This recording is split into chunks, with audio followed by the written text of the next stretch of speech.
John Boy McCracken here with a few thoughts. I just have a few thoughts.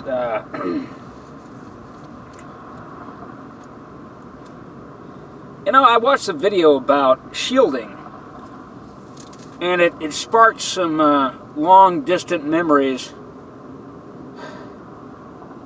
Maybe it was of the prevision. Don't know. Anyway, somebody was talking about like petroleum products that are black in color, as having some kind of EMF mitigation effect, and they have some thermal resistance, of course, and it got me to thinking, why that, what gives the smoky quartz its color is like bituminous coal, and I think a bit of petrol in there as well, some oil, anything long dead, basically. I mean, supposedly it's fossil fuel. I don't know, maybe it isn't, but anything long dead, that is very absorbative of EMF, interestingly.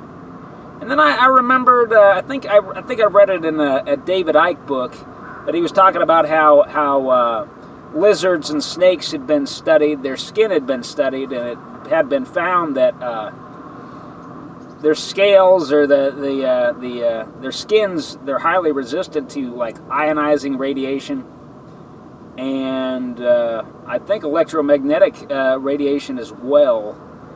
And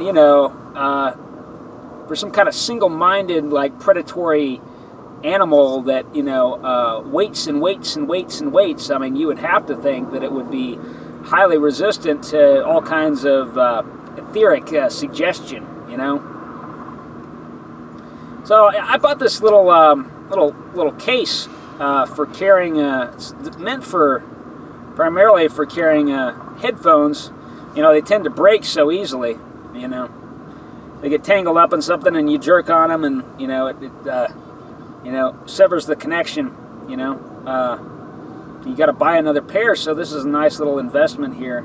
Got this from Moo Young down the hill, This little shop tucked away in Chop House Row and on 11th and Pike. You can also fit like a little micro SD in here, and I'm sure you could attach like one of those little ferrite beads to to the wire.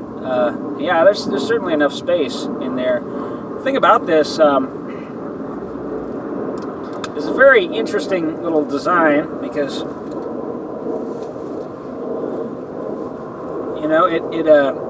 it does unfurl like this, and then you just connect up the snaps, and it makes it easy to pocket the shape. Being triangular, you can pocket it in all kinds of different pockets, and it's very, very tough. This looks to be a 2-ply leather. I don't know what this is, alligator, some part of alligator skin. It's alligator hide, maybe. But it's very pretty, and I actually found that it did block some. It did block out if you arranged it before a multimeter. It would block out the signal from a transmitting a smartphone, and so that was interesting. So I'd like to do, maybe have a hat made for me, or a jacket or something out of say alligator hide, and see how it performs. See how it performs. But rubber matting, that's made principally of petroleum. Getting back to petroleum, I suppose maybe motor oil. Motor oil is going to have a lot of thermal resistance. So bottles of that, fairly cheap. And it's helpful. Another thing I remembered, I think they showed it to me. They showed me how if you sandwich it all together, if you sandwich all the shielding materials together, you get better performance. You know, you get the thermal conductivity and it tends to ground out better. You know, having air between them, it just you know, it lets the wave take its shape again, and you don't want that. You know, you want to dissipate the wave. You want to break it up. So sandwiching it all together. And the other thing I figured out that I didn't think that brass worked as a shielding agent. I had tried and I had read up on it, but then, you know, I've uncovered new information that it is highly shielding. And then there's some lore about why, you know, belt buckles are brass, and how it protects the reproductive organs somehow.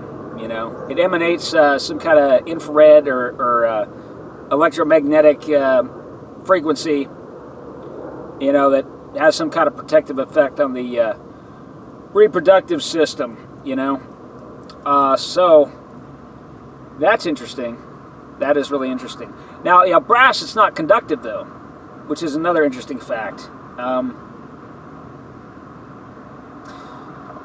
You know, that black tourmaline I showed you, that is interesting stuff as well, and it is used in certain electrical components in industry. You know, very fascinating stuff. Kind of a filter, if you will. So I mean, that could be incorporated. Certainly, hematite. Hematite absorbs positive ions, almost like nothing else. Lead's very, very dense. You know, it does the same thing. It's even more grounding, I think, than hematite. Yeah, it is. It's just the density, you know.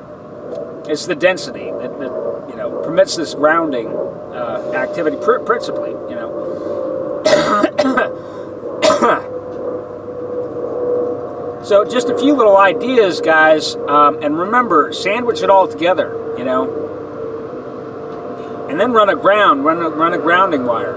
You know, snip off the positive and negative prongs, and then you're left with the grounding plug. You know, you can make that out yourself with an extension cord, or, you know, I mean, they're fairly cheap, so.